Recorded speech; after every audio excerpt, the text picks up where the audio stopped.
les amis, c'est moi Pepa Kitenga. Je vous invite de s'abonner à la chaîne YouTube JDF #1. Il y a plein de bonnes choses à l'intérieur pour recevoir ma casse avec le directeur Glody Kitenga. D'accord, on est ensemble. Bonjour, Andeko. Obala nangana tongo na pesi ma mote. Bonjour ebele, obala nangana butu na pepe wa bonsoir. Ya oiza molobe na bino de dilateur. L'autre ekolo ba makambo etali mamu ya coronavirus. Biso atolobela actualité mobima makambo etali actualité. Neto lobela ka lelo bina toko basé mingi si na kati ya Bible. Nous sommes des chrétiens, tout ça mbelaka akambo oyo eza makambo etali Bible etali bonzambe lelo toloba makambo ya bonzambe to faire comprendre bato to faire comprendre jeunesse soki makambo oyo ezoleka eza nini benene bandeko nanga tu tomoni biso tu maladi oyo ezwi mokili mobimba oyo babengi na nkombo ya coronavirus dans le monde entier esubi conséquence wana par-ci par-là, les pays surtout bakangi l'école, bakangi ba bar, bakangi ba église, bakangi ba activité tout ozo quoi sangisa 20 personnes à 30 personnes du matin. Yango lelo to baki tunga to lobela makambo oyo eza na Bible. Nzamba loba mkola suka basin e omona na bilembo e omona na. Yango lelo na natalisa batu, natalisa monde bombake makambo yesu alobaki yango ebandi okokisama tokotanga Bible na mpesa ba verset pe na talisa ba songe ba ndoto oyo ngai na lota elandana defa na bina ngai na lota bena fin du monde nga na lota bena na mona mokili bena nezokufa na lota ndio bazomata nyonso tu na olobela ngo awa na kati ya émission oyo boso tolito banda na esabino maladi oyo eza maladi ya normal te eza maladi oyo ekomama déjà na Bible ke ba effet ya ba oyo ezala soki totangi bato batanga Bible l'autre na ba d'autres kinde to na Bible lelo totanga Bible to ebaka to lakisa bato ke makambo déjà ekomama déjà avant esalama to banda na Luc. Si tu as une Luc 21, tu as le 5e verset, nous avons Luc 21, tu as le 5e verset. Comment quelques-uns parleront des balles, pierres et des offrandes qui faisaient l'ornement du temple. Jésus dit, les jours viendront où de ce que vous voyez ne restera pas pierre sur pierre qui ne soit reversé. Il lui demandera, Maître, quand donc cela arrivé, s'il est à quel signe connaîtra-t-on que ces choses vont arriver? Jésus répondit, prenez garde que vous ne soyez séduits, car plusieurs venant à mon nom en disant c'est moi, et le temple approché, ne les suivez pas. Au Bible, elobi ebele bakoya na kombo nanga pe bolobake ngam na tindi bango na ezanga na tindi bango te boza vigilant. Yango to mona ngo lelo ba prophète mingi to yoka ba prophète so lobake maladi mawe koya après abatoko le 27 avril maladi wana kisani emonana maladi wana osila boyena boye eza ba prophétie ya lokuta baza ba faux prophète ba prophète ya oyo babengi satanique oyo nzamba lobaki ebele bakoya na kombo na nga pe bakotanga kombo na nga na kolobaka na yebi bango te c'est ça ba pasteur oyo bazoya doki bandeko na nga tozala vigilant surtout na ba prophétie tozala vigilant na ba prophète oyo bazobimela biso mikolo oyo to believe toujours kaka na Jésus Christ totika ba biloko ya kolanda au prophète alobaki boye prophète alobaki boye makambo ngo salama prophète ya solo eza Yesu Masiya bien-aimé soki ozana nzambe soki ondimela nzambe ata so olali nzambe akolakisa makambo na oyo moko akolakisa mpa moto te soki pena obeliva bila nzambe ya solo to continue alobi susu. Quand vous attendez parler des guerres et des soulèvements, ne soyez pas effrayés, car il faut que ces choses arrivent première, mais ce n'est pas encore la fin. Abi bo mona biloko te ya bandeko wani la sika eza fin du monde tena to kuma pene la fin du monde. Wana makambo tu ekomani ana Bible. Apena kisi balobiso alors il a dit une nation se lèvera contre une nation et un royaume contre un royaume. Donc, la nation et donc, il tombe la nation à la nation. Mais, bien-aimé, Bandekunanga, nous avons une fin du monde. Une fin du monde, il soit dit la maladie, on est surtout et comment on a dit. C'est donc question d'Apocalypse, tout le monde a son Apocalypse, voilà. Autant Apocalypse,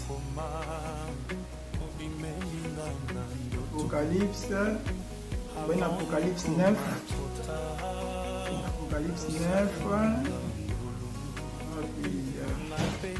Apocalypse 9, et ben il a premier verset, la première verset, il a accès sur le lit. Le cinquième ange sonna de la trompette et j'ai vu une étoile qui était tombée du ciel sur la terre. L'éclair du puits de la Bible lui fut donné. Et elle ouvrit le puits de la Bible et il monta du puits une fumée comme la fumée d'une grande fournaise et le soleil et l'air furent obscurés par la fumée du puits. Ce temps de la fumée sortira des sauterelles qui se répandira sur la terre et il leur fut donné un pouvoir comme le pouvoir qui est les scorpions de la terre. Tabi mukola suka mama banki bakolima donc bakoswa batu oleka ba scorpion. Wana nde basini wana elakisika tokomi na fin du monde. Ndeko nanga toza mayele tondimela Jésus-Christ comme sauveur et mobikisi na biso totika kolanda makambo ya papamba totika kolanda baprofesi inutilement tobelisi biso nyonso na Yesu Masiya po Yesu alinga ya bamaladi oyo etangama deja na Bible awa bamaladi eboya banasi kobunda bagere kozala mais la sike tokomi na fin na nini te tokomi na fin du monde te elasake ndeko ifo tochangeaka po toyebi mokolo te mokolo ekomi pene biso balobaka o ndeza bongo banati baloba bane na 1959 Yesu akoya ti lelo Yesu ayaka te nga na botami Yesu aye te ti balobaka Yesu akoya nazokola mpe nazobota benini eza mokolo eza Yesu akoya. Yesu akoya kala te na yebisi bino toyebaka Yesu akoya. Tozala vigilant, tozala mayele na malade oyo benemi tozala distrait te eza maladi ya molili maladi oyo eza faux maladi bango moko bakrea yango mpe makambo oyo komama deja na Bible bakokreaka maladi oyo me baoyo baza na Yesu benemi bokozala épargné na maladi oyo ezwa bino te. C'est tout le monde totangi na nombre pour le trouver tout le bagage c'est Bible lelo tout tanga na nombre tout tanga na nombre 21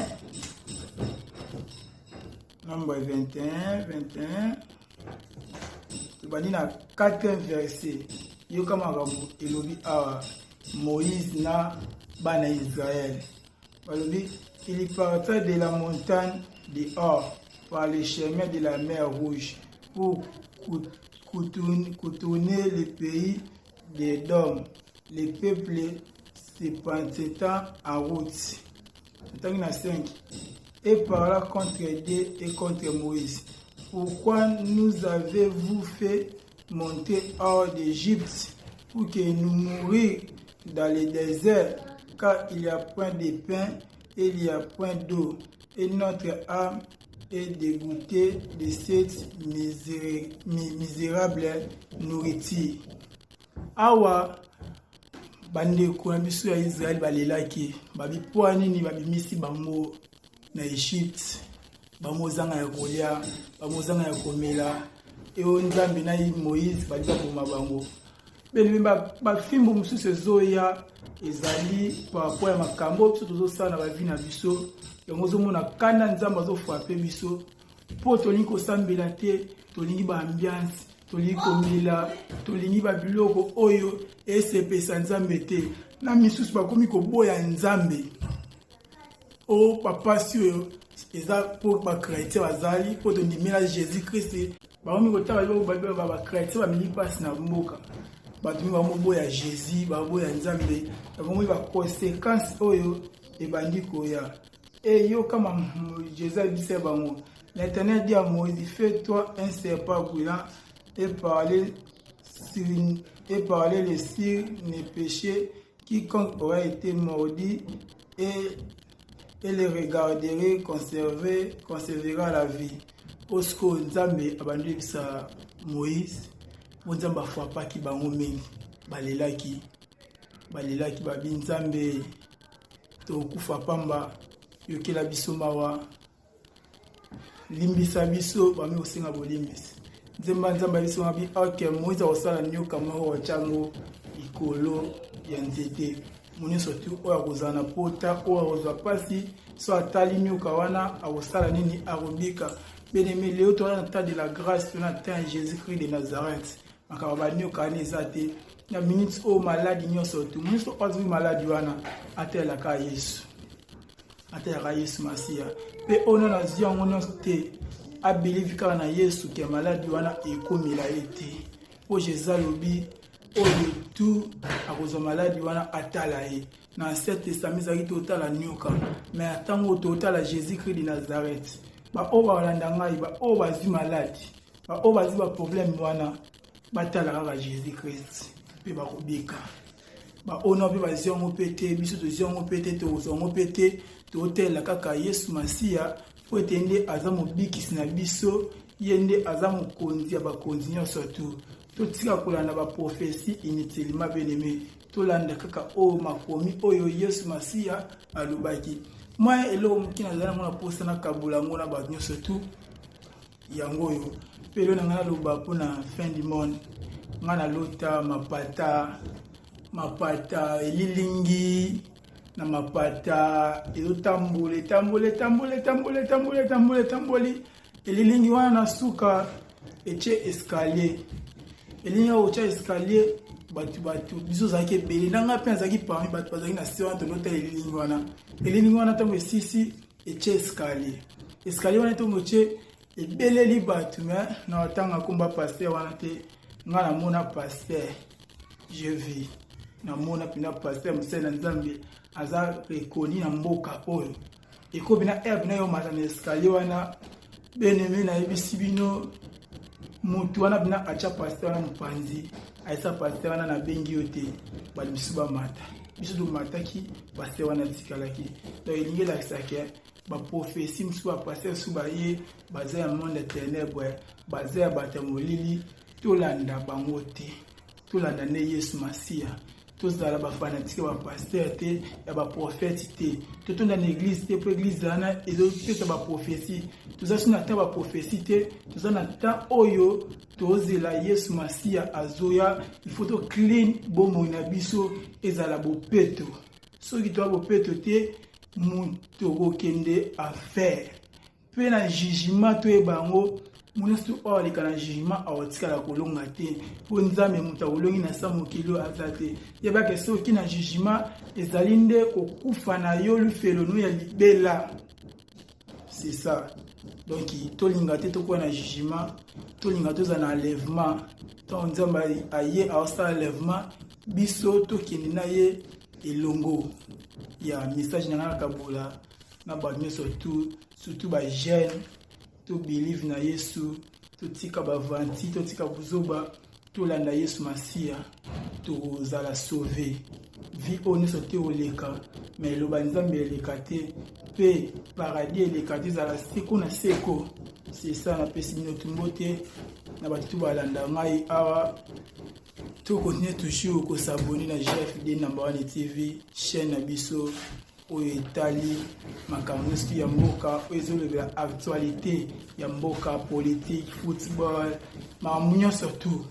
Lelo toyaki na makambo oyo na ndenge ya spirituel te, toyaki nango na ndenge pene ya bonzambe totalisa mpe PDD. Napesi bafani na nga tumbo te, bokonye toujours kosabone na chaîne na ngai. Merci, bye, à suivre.